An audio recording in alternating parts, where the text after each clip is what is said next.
한국직업방송과 연합뉴스TV가 함께 만드는 취업 전문 뉴스, 투데이 고용플러스입니다. 회사의 이사는 경영의 법적 책임을 집니다. 그런데 지난 몇 년 새 재벌 총수나 일가의 이사 등재 비율은 그대로거나 떨어지고 있습니다.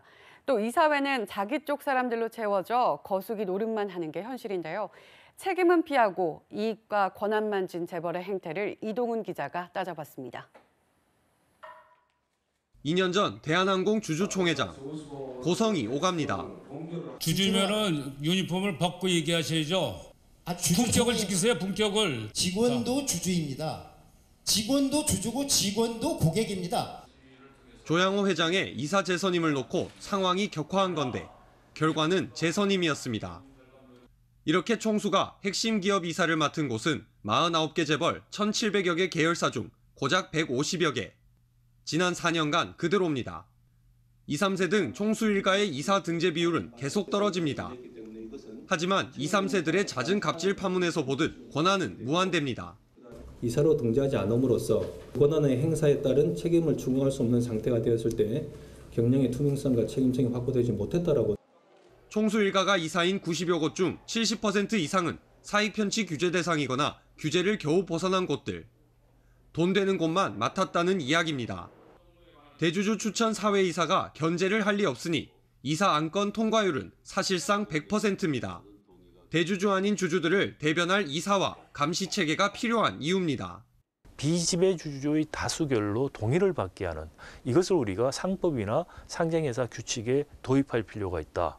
하지만 재계는 지금 집중투표제와 전자투표제 의무화처럼 견제와 감시 강화를 위한 법 개정에는 강력하게 반대하고 있습니다. 연합뉴스TV 이동훈입니다.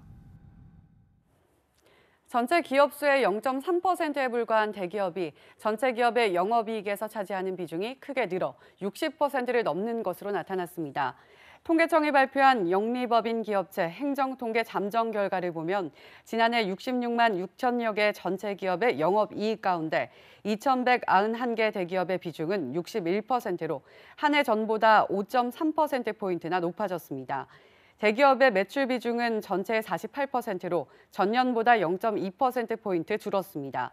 반면 전체의 99%가 넘는 중소기업은 매출액의 37.9%를 차지하는 데 그쳤고 특히 영업이익 비중은 25.1%에 그쳐 외형에 비해 내실이 악화한 것으로 조사됐습니다.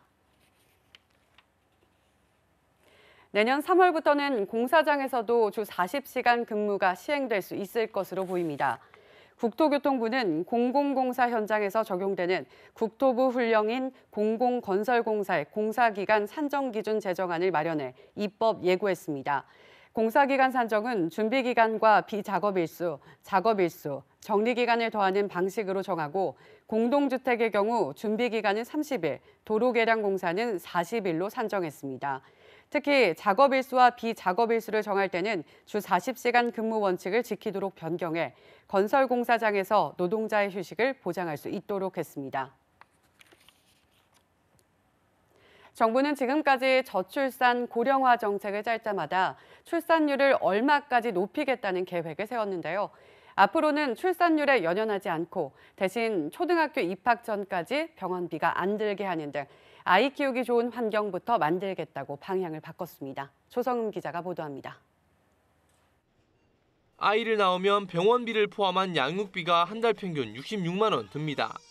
생활비에 가계대출에 혼자 벌어서는 감당하기 어려운 게 현실입니다. 정부는 의료비 부담이라도 덜기로 했습니다. 당장 내년부터 1살 미만 신생아의 건강보험 본인 부담이 5%에서 20%로 줄어들고 부모에게 주어지는 복지카드의 한도가 60만 원으로 지금보다 10만 원 늘어납니다. 병원비가 많이 드는 중증 질환이 아니라면 신생아 의료비가 사실상 공짜인 셈입니다. 이 혜택을 늘려 앞으로 초등학교 입학 전까진 병원비 걱정 안 하게 만들겠다는 게 정부 방침입니다. 아직 구체적인 시기는 정해지지 않았지만 예산 확보가 관건입니다. 아동수당은 소득에 관계없이 지급합니다.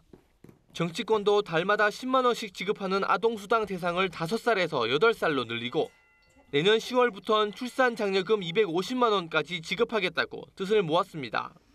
또 현재 다자녀 가구엔 전기료와 수도요금 등을 깎아주는데 앞으로는 2명부터 다자녀를 보고 지원합니다.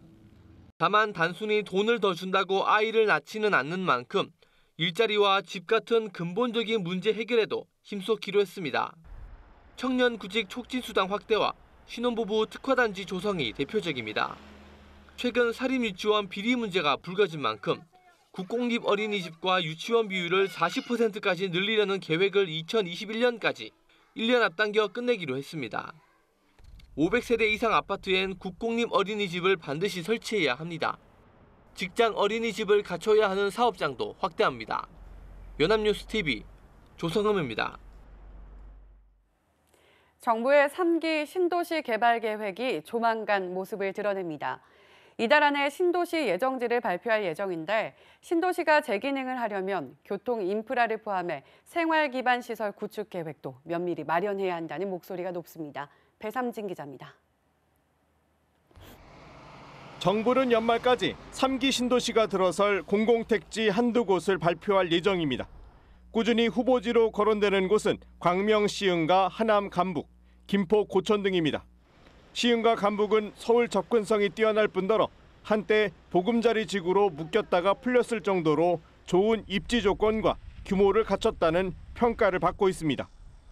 김포 고천 역시 한강 신도시와 서울 마곡지구 중간에 있는 지리적 장점에 5호선, 9호선 연장 논의와 맞물려 후보지로 떠올랐습니다. 고양 원흥지구는 뛰어난 서울 접근성에 후보지로 거론됐지만 도면 유출 논란이 불거지면서 배제됐습니다. 대신 고양 장항동이 새 후보군에 이름을 올렸습니다. 서울 근교에 20만 가구가 입주하면 실수요자 중심으로 서울 주택 수요를 분산하는 효과가 있을 것으로 보입니다. 의무 거주 기간 5년과 전매 제한을 8년까지 강화할 예정이어서 무주택자가 아니라면 접근은 쉽지 않을 전망입니다. 정부는 3기 신도시 발표 시 2, 3기 신도시의 광역교통대책도 함께 내놓을 방침입니다. 앞서 2기 신도시인 파주 운정과 김포 한강의 경우 여전히 교통 문제가 해결되지 않아 서울 수요를 흡수하는 데 실패했다는 지적을 받아왔습니다. 특히 서울의 배드타운 역할에 머물 것이란 우려가 나오면서 수도권 공공택지 후보지 13곳 주민들이 지정 철회를 요구하고 있어 자족 기능과 교통망 확충이 신도시 개발에 큰 숙제로 남아 있습니다. 연합뉴스TV 배삼진입니다. 술값의 큰 부분을 차지하는 주세는 세전 가격에 일정 비율을 붙이는 방식으로 정해집니다. 그런데 새 부총리 후보자가 이 기준을 술의 양으로 바꾸는 방안을 추진하겠다고 했죠. 이렇게 되면 술값에 어떤 변화가 올까요? 이순국 기자가 짚어봤습니다. 논란 끝에 국회 문턱을 못 넘은 주류세 개편 논의에 다시 불을 붙인 것은 홍남기 부총리 겸 기획재정부 장관 후보자였습니다. 인사청문회 서면 답변에서 주류 과세책의 형평성을 고려해 현행 종가세를 내년에는 종량세로 전환하는 방안을 검토하겠다고 밝힌 겁니다. 종량세란 지금처럼 원가에 관리비와 이윤을 합친 가격에 일정 비율을 세금으로 붙이는 게 아니라 술의 양이나 알코올 함량에 따라 세금을 물리는 방식입니다. 국내 맥주업계는 그간 종량세 방식을 계속해서 요구해왔습니다. 국산과 수입 맥주 모두 세율은 72%지만 국산은 원가에 관리비와 이윤을 합친 것에 세금이 붙는데 수입산은 관리비와 이윤을 더하기 전 낮게 써낸 신고가 기준으로 세금을 적게 내니 4캔에 10,000원씩 가격 후려치기가 가능하다는 겁니다. 주류업계에서는 종량세가 국산 맥주값을 낮출 것으로 기대합니다. 국회에 발의된 법안대로 리터당 주세 835원이 붙으면 500ml 국산 캔맥주는 363원 정도 저렴해지는 것으로 개선됩니다. 특히 원가가 높은 수제 맥주의 혜택이 큰 것으로 분석됩니다. 소비자들한테 접근성이 좋아지고 그리고 수제 맥주 사업을 하시는 분들한테는 투자할 수 있는 여유도 생기고 수입 맥주도 대부분 오르지 않을 전망입니다. 역시 리터당 835원의 주세가 붙는다면 고가 수입산은 싸지고 한 캔에 1,000원대 초반인 일부 저가 맥주만 오르는 것으로 계산되기 때문입니다. 연합뉴스TV 이승국입니다. 인터넷 뱅킹이나 모바일 뱅킹 많이 쓰시지만 통장이나 카드 발급은 직접 은행 창구를 방문해 해결했던 분들 많으실 텐데요. 최근에는 은행 자동화기기 ATM이 카드와 통장 실물을 발급하는 등 은행 창구의 일을 점차 대신하고 있다고 합니다. 소재영 기자입니다. 기기에 손바닥을 갖다 대자 정맥으로 신분을 확인하더니 곧바로 거래가 시작됩니다. 통장이랑 카드는 실물로 지금 다 나오나요? 5분이 채 지나지 않아 체크카드가 다시 발급됩니다. 현금만 거래하는 것을 넘어서 체크카드와 통장, 보안 매체까지 실물로 발급받고 원거리 상담까지 가능한 스마트 ATM입니다. 체크카드 발급 등 간단한 업무는 은행 창구를 방문하지 않아도 쉽게 해결할 수 있습니다. 일반 ATM보다 4배가량 비싸지만 대기 시간도 줄고 다양한 업무를 고객이 직접 할 수 있는 것이 장점입니다. 통장 재발행, 체크카드 발급 등 기존 은행 창구에서만 가능하던 업무를 직접 고객님이 처리할 수 있도록 개발하여 고객님들로부터 좋은 평가를 받고 있습니다. 다만 이 같은 비대면 거래의 활성화로 은행의 점포수와 인력 감소가 가속화될 수 있다는 우려도 나옵니다. 실제 4대 시중은행의 임직원은 지난 6월 기준 57,207명으로 1년 만에 1,700명 넘게 줄어든 상황. 사람을 고용한다든지 아니면 창구에 배치하는 것을 가급적이면 줄이고 심화 상담 쪽으로 자신들의 어떤 영업 전략을 전환하고 있다고 볼 수 있습니다. 은행의 그 고용의 어떤 능력이라든지 고용도가 과거보다는 떨어질 것으로 보입니다. 은행들은 앞으로 스마트 ATM을 계속 늘려나갈 계획이지만 고용 유지는 여전히 숙제로 남아 있습니다. 연합뉴스TV 소재영입니다. 이제 대형마트나 쇼핑몰은 단순히 물건만 사는 공간이 아닙니다. 기존에는 문화센터 정도만 있었는데요.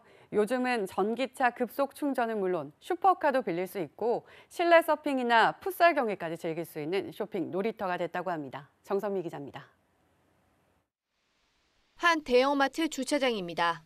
언뜻 보면 평범해 보이지만 한편에는 급속 전기차 충전기 10여 기가 설치됐습니다.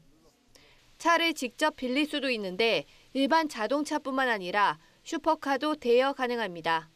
전기차 충전하기가 쉽지만은 않은데요. 전기차 충전을 여기서 할 수 있고 또 차가 필요하신 분들은 여기서 차를 빌려가실 수 있으셔서 공유경제 허브를 통해 고객분들이 마트를 더 많이 찾을 수 있도록. 최근 경기도의 문의연 아울렛에서는 자연 속에 있는 느낌을 만끽할 수 있습니다. 폭포 영상이 상영되는 초대형 스크린 덕분입니다. 마치 테마파크에 온 것처럼 실내 서핑을 즐길 수도 있습니다. 날씨에 상관없이 서핑을 즐길 수 있는 실내 서핑샵, 가족들과 함께 휴식을 취할 수 있는 피크닉 광장 등 가족들과 함께 다양한 체험을 할 수 있는 아울렛을 오픈했습니다.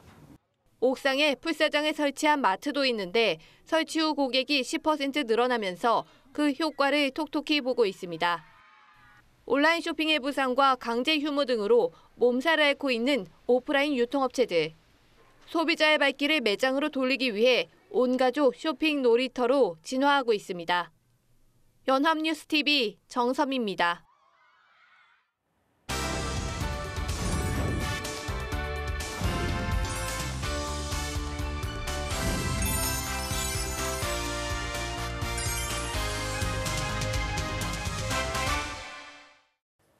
숨겨져 있는 알짜 직업을 소개하는 히든잡. 오늘도 투데이 고용플러스의 공식 취업 도우미 안치홍 아나운서와 함께합니다. 안녕하세요. 안녕하세요. 히든잡 시간입니다. 4차 산업혁명과 함께 과학과 기술의 진보가 이어지고 있지만 여전히 대중들에게는 과학은 어렵기만 한 분야죠. 그래서 대중들에게 보다 쉽게 과학을 이해할 수 있도록 하기 위해 탄생한 직업이 있다고 합니다. 바로 과학 커뮤니케이터, 오늘 히든잡의 주인공입니다. 네, 매일 4차 산업혁명과 관련한 인공지능, 블록체인, 유전자 가위 등의 뉴스가 나오고 있지만 일반인들이 따라가기엔 너무도 어려운 분야인 게 사실입니다. 그런데 이러한 과학과 기술을 대중과 가깝게 이어주는 직업이 생겼다니 정말 반가운 소식인데요. 과학 커뮤니케이터란 구체적으로 어떤 직업인가요? 네, 이 과학 커뮤니케이터란 이 과학의 대중화를 목적으로 일반이나 학생들에게 이 과학을 쉽고 재미있게 전달해주는 직업을 이야기합니다. 가령 미술관에 가서 미술 작품들을 볼 때 이 작가의 이력이나 숨은 의도를 모른다면 작품을 이해하기 어려운 경우가 대부분인데요. 이럴 때 도슨트란 직업이 관람객들에게 미술 작품을 설명해주며 보다 작품을 잘 이해할 수 있도록 도와주죠. 이 과학 커뮤니케이터 역시 스토리텔링이나 다양한 시, 감각적 장치들을 활용해서 이 대중들에게 과학에 대한 이해를 돕는 과학계의 도슨트와 같은 역할을 하고 있는데요. 이미 미국과 유럽에선 하나의 전문 직업으로 각광을 받고 있는 직업이기도 합니다. 또 국내에서도 4차 산업혁명 붐과 함께 과학에 대한 관심이 높아지며 과학 커뮤니케이터의 전망이 더욱 높아지고 있습니다. 네, 그렇군요. 그런데 도슨트는 미술관에서 근무를 하게 되는데 과학 커뮤니케이터는 주로 어디에서 일을 하게 되나요? 네, 장소는 다양합니다. 이 과학관, 과학 전시업체 등에 소속돼 일을 할 수도 있고요. 이 프리랜서 강연자가 되어 학교나 과학 관련 축제에서 강연을 하는 경우도 있습니다. 과학 커뮤니케이터와 도슨트의 가장 큰 차이점은 장소에 국한되지 않고 가장 효과적인 방법으로 대중에게 이해를 시키는 것에 있다고 생각하시면 됩니다. 네, 열린 과학 강연을 선보일 수 있다는 점이 정말 매력적인 직업 같은데요. 그런데 조금만 전문 용어가 나와도 어렵게 느껴지는 것이 과학 분야인데 과학 커뮤니케이터는 어떻게 효과적으로 대중에게 과학을 설명한다는 건가요? 네, 과학을 이해시킬 수 있는 방법이라면 무엇이든 가능합니다. 이 대신 연령에 맞춘 눈높이 커뮤니케이션 방법이 중요한 건데요. 이 과학 커뮤니케이터가 가장 많이 접하는 초등, 중등 학생들에게 가장 효과적인 방법은 과학 실험이라고 합니다. 작게는 리트머스 실험을 통한 산성도 측정부터 로켓 만들기 체험까지 다양한 실험을 통해 과학의 원리를 알게 하고 계속 관심과 호기심을 이어나가게 할 수 있도록 도와주는 것이 바로 과학 커뮤니케이터의 역할이죠. 더 많은 대중을 상대로 할 경우엔 강연이나 연극과 같은 형태로 커뮤니케이션을 하는 방법도 있는데요. 이 지금 보시는 영상은 과학 커뮤니케이터의 등용문이라 할 수 있는 과학 커뮤니케이터 경연대회 페임랩이라는 모습입니다. 영국에서 시작돼 현재 각국에서 열리고 있는 이 페임랩은 3분 동안 과학 관련 이론을 누가 더 쉽고 재미있게 전달하느냐를 두고 전 세계 과학 커뮤니케이터가 각축을 벌이는 장이죠.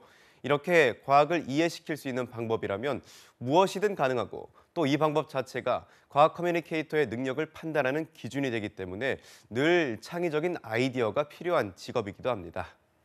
네, 이렇게 활동하는 모습만 봐도 흥미진진할 거란 생각이 드는데요. 그렇다면 과학 커뮤니케이터는 어떻게 될 수 있는 건가요? 비과학 전공자라면 쉽게 넘볼 수 없는 직업이라는 생각이 드는데요. 네, 특별한 자격증이 필요한 건 아니지만 과학 커뮤니케이터는 과학자나 기술자, 의사, 교사 등 이공계 출신으로서 소정의 교육 과정을 거친 사람에게 유리한데요. 과학을 전문적으로 설명하는 직업인 만큼 기본적으로 관련 지식을 풍부하게 갖추고 있어야 하기 때문입니다. 하지만 비전공자라도 자신만의 독창적인 아이디어가 있다면 과학 커뮤니케이터로서 성공할 수 있습니다. 가장 대표적인 예가 인기 유튜버 크리에이터인 허팝인데요. 이 허팝의 경우 유튜브에서 과학 관련 영상을 진행하며 초등학생들에게 전폭적인 지지를 얻었고 그 결과 현재는 각종 과학 관련 축제의 홍보 대사로도 활동하고 있을 정도입니다. 네, 그렇군요. 무엇보다 과학 커뮤니케이터에게 중요한 자질은 대중과 얼마나 잘 소통하고 과학을 이해시키느냐였군요.